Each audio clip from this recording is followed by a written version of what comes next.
Gentlemen, welcome back to the Shop in the Bin 10 Death March. Agony of defeat trying to get these here things fixed. Of course, the eco...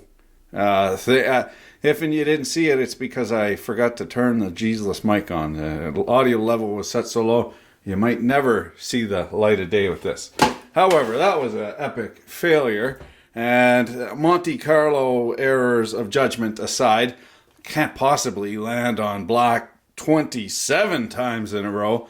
We're going to have a go at fixing this here Hilti. Now this sore dick deal cost me but one doll hair. I got a feeling I'll be able to get it for kink. And these things expensiver as frig, well, because they're made for concrete with the suction hose and all that kind of brushy countenance. Let's have a look, see if we can't fix her.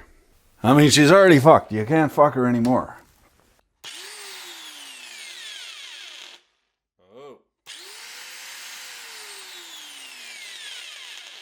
Oh yeah. That there is proper fucked. Not an electrical issue. Let me just focus, you fuck, on this here.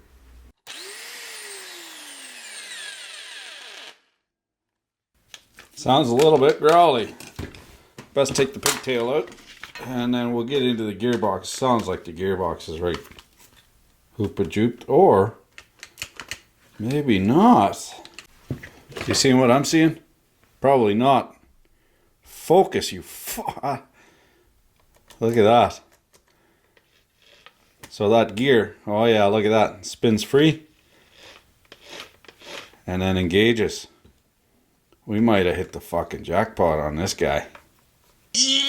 Click. Click.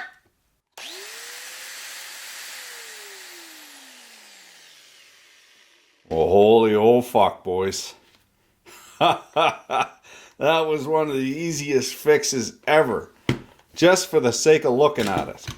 1 Canadian kopeck. For frog snacks, that's like 15 cents American. So what I'm going to do now, because this was open and this is clearly a concrete tool, what I'm going to... this Jesus thing is like $100. Holy oh. I'm going to take her apart, clean up the grease. She's clearly going to have some schmutz in there. Schmutz? Schmutz. Depends on which side of the Rhine you live on.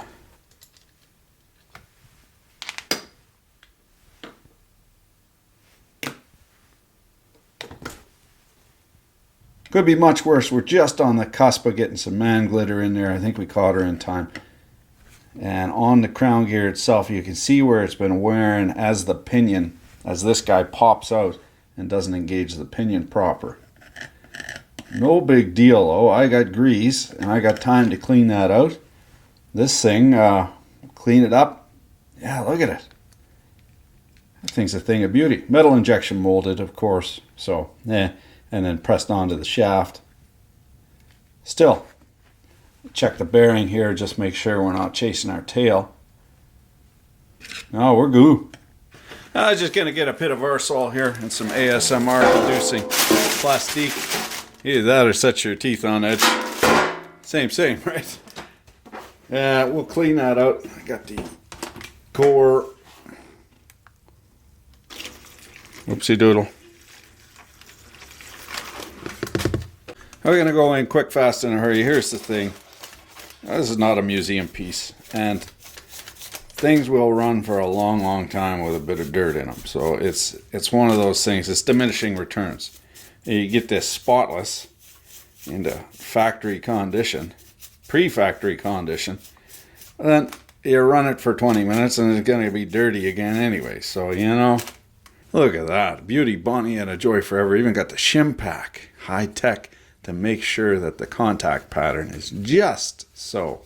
This is a hell of a, this is a high quality item. I'm glad I picked her up. Saved her from the scrap bin. The thing is, the fella had brought it into Hilti, and they said they couldn't look at it for less than $100 because it's going to need parts.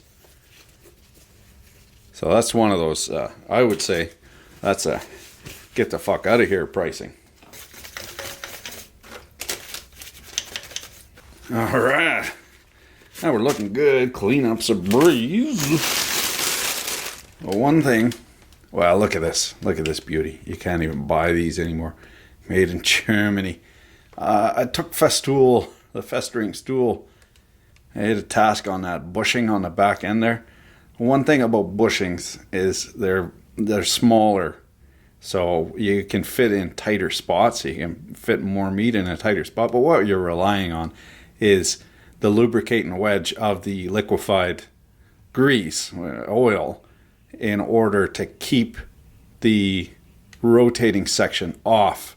So it actually floats on a wedge of oil in there. A little Wiener sliding tick. Foreplay in a tube. Bigger the gap, the better the job. This has got some molybdenum disulfide in there. It'll get into all the nooks and crannies and pores of that metal injection molded crown.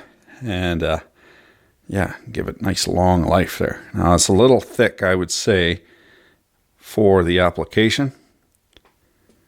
But what'll happen is it'll heat up quite a bit and melt into place. It should be all right.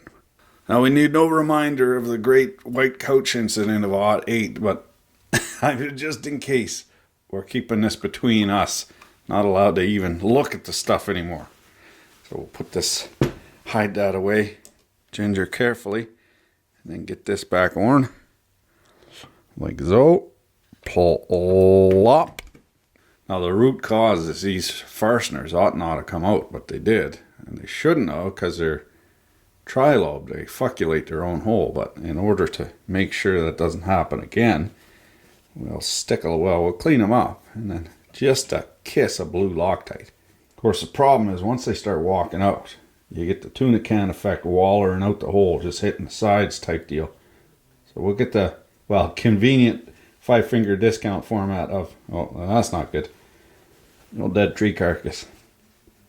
Where's the cleaning lady when you need her? The apprentice.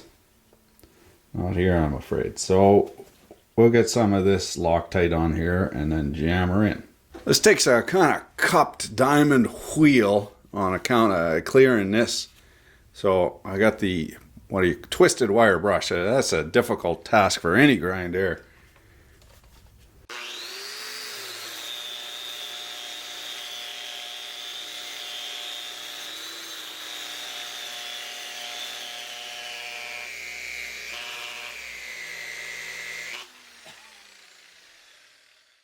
Oh, fuck yeah. You gotta, sometimes you're the fucky, sometimes you're the fuckor. This thing, $350 hairs in the difference, I bet you. All for want of 4 fasteners. All for want of a horseshoe nail. That's it. For want of a nail. The war was lost. So one man's trash is another man's treasure. And this partner, fucking treasure. Thanks for watching. Keep your dick in a voice.